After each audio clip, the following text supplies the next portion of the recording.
चलिए श्री जी श्री असदुद्दीन ओवैसी जी। बहुत शुक्रिया सर, आपने मुझे आज एक तारीखी बहस पर बोलने का मौका दिया। मोहतरम जनाब, इस ऐवान के 75 साल के पार्लिमानी सफर की तकमील पर हम बहस कर रहे हैं। मैं सबसे पहले अपनी जानिब से खराज अकीदत पेश करना चाहूँगा मौलाना हिफ्जुर रहमान साहब को, जो पहली और दूसरी पार्लियामेंट के मेंबर थे, मेरे कायद सालार मिल्लत सलाहुद्दीन ओवैसी को, सुलेमान सेठ साहब को और मौलाना बनात वाला साहब को। जनाब मोहतरम, इस ऐवान की नाकामियों का भी जिक्र हमको करना जरूरी है। 75 साल का तारीखी सफर इस ऐवान ने मुकम्मल किया। ये ऐवान एक इमारत नहीं है मेरी नजर में, ये ऐवान इस वतन अजीज का एक दिल है, जो बाहर जो गरीब और मजलूम अवाम की तकलीफ को महसूस करे, इसीलिए मैं इसको दिल कहता हूं। मैं आपके सामने 15 मिसालें पेश करूंगा जहां पर इस ऐवान ने अपनी नाकामी का सबूत पेश किया।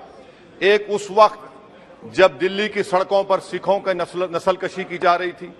एक उस वक्त जब 6 दिसंबर को बाबरी मस्जिद की शहादत हुई। आ रहा हूं भागलपुर, जिसमें रेशम के कारोबार को खत्म किया गया, मुसलमानों को दफना दिया और वहां पर फूल गोभी उगना शुरू हो गई। एक उस वक्त नाकामी साबित हुई जब मुजफ्फरनगर और गुजरात में नस्लकशी की गई।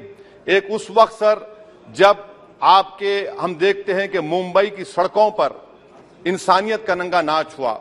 एक उस वक्त जब इस ऐवान में टाडा पोटा का काला कानून बनाया गया, यूएपीए का कानून बनाया गया, आफ्सपा का कानून बनाया गया, जिसको 1 साल के लिए बनाया गया था। 58 में हम 2023 में आ गए। एक उस वक्त नाकामी साबित हुई जनाब, जब हम देख रहे हैं कि आज ये जो दिल है, भारत का दिल है, हिंदुस्तान का, इंडिया का दिल है, आज गरीबों में, मजलूमों में, मुसलमानों में, कश्मीर की आवाम में, दलितों में, आदिवासियों में इस ऐवान की मोहब्बत और एतमाद खत्म हो रहा है, कम हो रहा है। इसीलिए जनता सड़कों पर आकर एहतजाज कर रही है, क्योंकि उनको लग रहा है कि ये इमारत बन चुकी है, हमारा दिल नहीं है। चाहे CAA का प्रोटेस्ट हो, चाहे किसानों का प्रोटेस्ट हो, चाहे शेड्यूल कास्ट के रिजर्वेशन का मसला हो। इसीलिए मैं आपके जरिए हम तमाम को मुतनब्बे करना चाह रहा हूं कि अगर हम रोडों पर इंसाफ करना जनता को अलाउ करेंगे, इस ऐवान को दिल नहीं रखेंगे, तो याद रखिए ये हमारी पार्लियामानी जमहूरियत के लिए बड़ा नुकसानदेह साबित होगा। और नुकसानदेह इसलिए भी होगा कि क्या हमको अपने ख्वाब गफलत से, अपनी जिम्मेदारियों से निभाने के लिए क्या भगत सिंह को आके बैठना पड़ेगा ऊपर कि देखो तुमने 75 साल में कैसा कानून बनाया और किसको कहां तक पहुंचा दिया। स्पीकर जनाब, इसीलिए मैं कह रहा हूं कि हम तमाम को अपनी जिम्मेदारियों को निभाना पड़ेगा। ये इमारतें ईंट से बनी हुई जरूर हैं, मगर ये इस इमारत में दिल है। इस इमारत को दिल के तौर पर बरकरार रखना पड़ेगा। स्पीकर सर, एक और मिसाल दे रहा हूं जहां पर इस ऐवान की नाकामी है। सर, अब तक लोकसभा के कितने 899 मेंबर कामयाब हुए। अब बताइए सर, पार्लियामेंट्री जमहूरियत में, शराकतदारी की जमहूरियत है, रिप्रेजेंटेटिव फॉर्म ऑफ डेमोक्रेसी में 8,992 में कितने मुसलमान कामयाब हुए? कितने सर? 520, जबकि 1070 को इस ऐवान का मेंबर होना चाहिए था। कितना डिप्रीविएशन है सर? कितना डिप्रीविएशन है? 92% डिप्रीविएशन है। इस मौजूदा पार्लियामेंट में स्पीकर साहब सिर्फ 26 हैं, 14% मुसलमान और सिर्फ 4.8 उनका रिप्रेजेंटेशन है। बताइए, हम वोट डालने वाले बन गए, वोट लेने वाले नहीं बने। या तो हकीकत यह है कि आप वोट डालना नहीं चाहते उनको, आप सबको वोट डालेंगे, मगर जहां पर मुसलमान आएगा वो कामयाब नहीं होगा। बताइए, जब दिल में एक 14% आबादी की नुमाइंदगी नहीं होगी तो आप क्या फैसले करेंगे? क्या इस ऐवान को हम कहेंगे कि ये रिप्रेजेंटेटिव फॉर्म ऑफ डेमोक्रेसी है? स्पीकर साहब, मैं आपको एक और मिसाल देना चाह रहा हूं। बाबा साहेब अंबेडकर ने सही कहा था, अंग्रेज उस जमाने में पार्लियामेंट बुलाते थे टैक्स बढ़ाने के लिए। हम उसी रास्ते पर जा रहे हैं, हम तो बाबा साहेब अंबेडकर को हमने सच साबित कर दिया।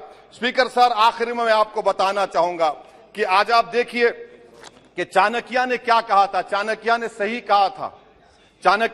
कहा था कि जब राज चलाने वाले व्यापारी हो जाएंगे तो उस राज के लोग भिखारी हो जाएंगे। आज ये वक्त आ चुका है सर, आज ये वक्त आ चुका है कि क्या first pass the post system इस देश के लिए सही है? या फिर हम प्रोपोर्शनल फॉर्म ऑफ रिप्रेजेंटेशन को फॉलो करेंगे।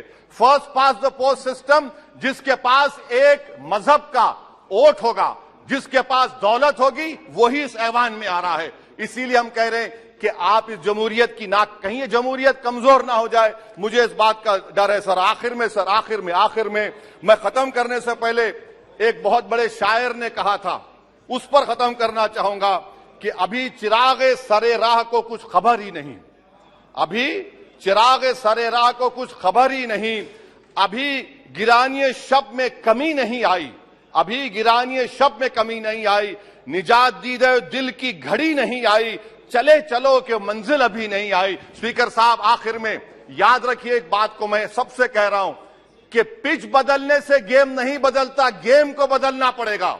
आप पिच बदल रहे हैं, वरना याद रखिए जब तक हम अपने जमहूरी उसूलों पर, रूल ऑफ लॉ पर, संविधान पर अटूट अमल नहीं करेंगे, वरना याद रखिए कहीं नई इमारत भी हिटलर की राइक्सटैग की इमारत ना साबित हो जाए। बहुत बहुत शुक्रिया सर।